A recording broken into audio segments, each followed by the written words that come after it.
Not me or anybody else. The reason you come and worship is because of your relationship with Jesus Christ. So, running shows what kind of relationship you have with God anyhow.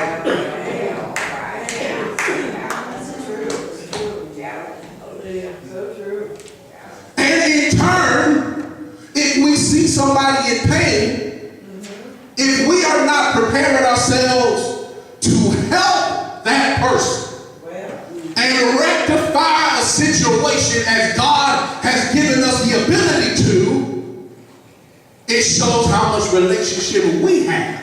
Yes, it does. Yeah, I won't walk heavy on that. Spiritual folk restored. What else does it say in verse 1? New King James says, considering yourself, lest you be tempted. In other words, you have enough sense to know that it could be you. See, that's it. We deal with one another in a manner that should say, it may not be me today, but it could be me tomorrow. So how I deal with a person will say a whole lot about how I want somebody else to deal with me.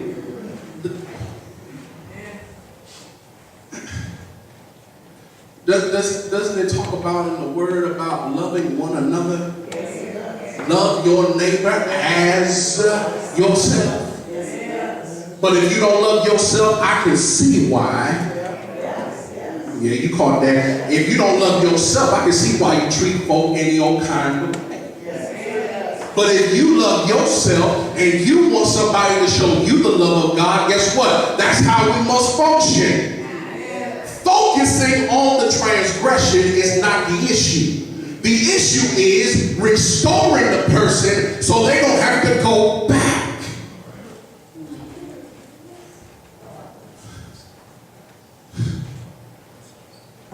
Unless you also be tempted. What? Bear one another's burdens to fulfill the law of Christ. What up?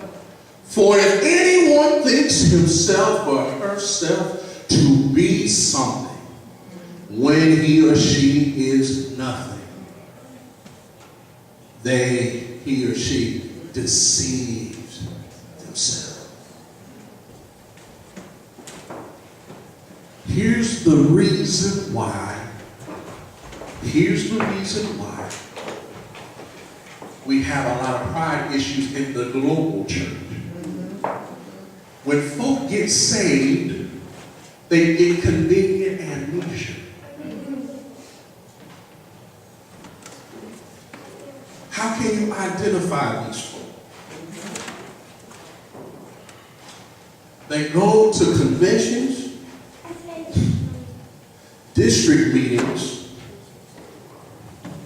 and local churches that answer people with this blessed and highly favored nonsense and will never admit that they're going through anything whatsoever.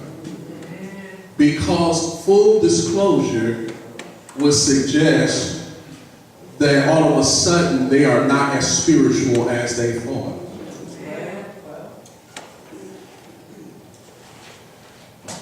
Paul saying, don't have pride because you come to a certain level with God. Maturity says, I know that something still can happen to me. That's maturity. I don't care how far you come. Anything can happen. And if you are mature enough to say to yourself, I know that it could be me. I don't care how old I am and what I've already done. Yes, even in your old age, you could mess up somewhere. It may not be a big thing, but it's what? Enough that it can do damage. Maturity says, I know it still could be me. but let me deal with this situation as Jesus would. Look at how many people Jesus ran into. All messed up folk. Have you ever really looked at all the messed up folk Jesus ran into? Let's start with the 12 he called. The 12 preachers he called, they were all messed up. Peter couldn't keep his mouth shut. Judas couldn't keep his hands from the money. Thomas couldn't believe when he showed back up. They all scattered when he died. They hid out because they thought that all the Roman soldiers were going to try to find them somewhere. All messed up people. But yet he took Peter and said, Peter, do you love me? Restoration time, here we go. Peter, do you love me? And what did Peter say? Yes. And what did Jesus say? Feed my sheep. That's what he said. Notice Jesus didn't say, you denied me, so I'm cutting you off. Well. He told Peter, rise up from this place and feed my sheep. He ran into a demoniac with thousands upon thousands of demons, looked him in the eye and said, who are you? The man was so possessed that he could only identify himself by the demons he had. He said, my name is Legion, for we are many. He identified himself by his problem. And Jesus said, well, now it's time to cast out your problem. And once the problem was cast out, the man went back to his home and told everybody about what happened. What happens when we deal with folk like Jesus did? Folk have no choice but to return into the world better than when they left it before. Y'all ain't talking now. I'm trying not to be too heavy. I'm trying to shout about a few things. Now, 4, but let each one examine his own work. What that means basically, look at what you're doing for the kingdom. Let everyone examine his own work, okay? And then he will have rejoicing in himself alone and not in another. In other words, it really means deal with yourself and you can rejoice in the work you are doing that is not based upon trying to be better than somebody else. That's what the text is saying. That's what that verse is saying. It's saying you can have joy in what you're doing.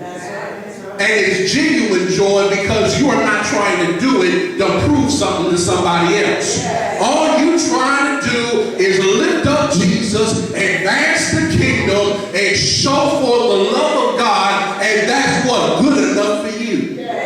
When was the last time the church was just focused on doing what Jesus said do? And doing what the Lord said do is all they needed. They didn't need recognition. They didn't need their name called by the pastor. They didn't need anybody to build them up and say, sister so-and-so, brother so-and-so, it's so good and wonderful. When was the last time we were around people that didn't want to jockey for position and all they wanted to do was just advance the kingdom?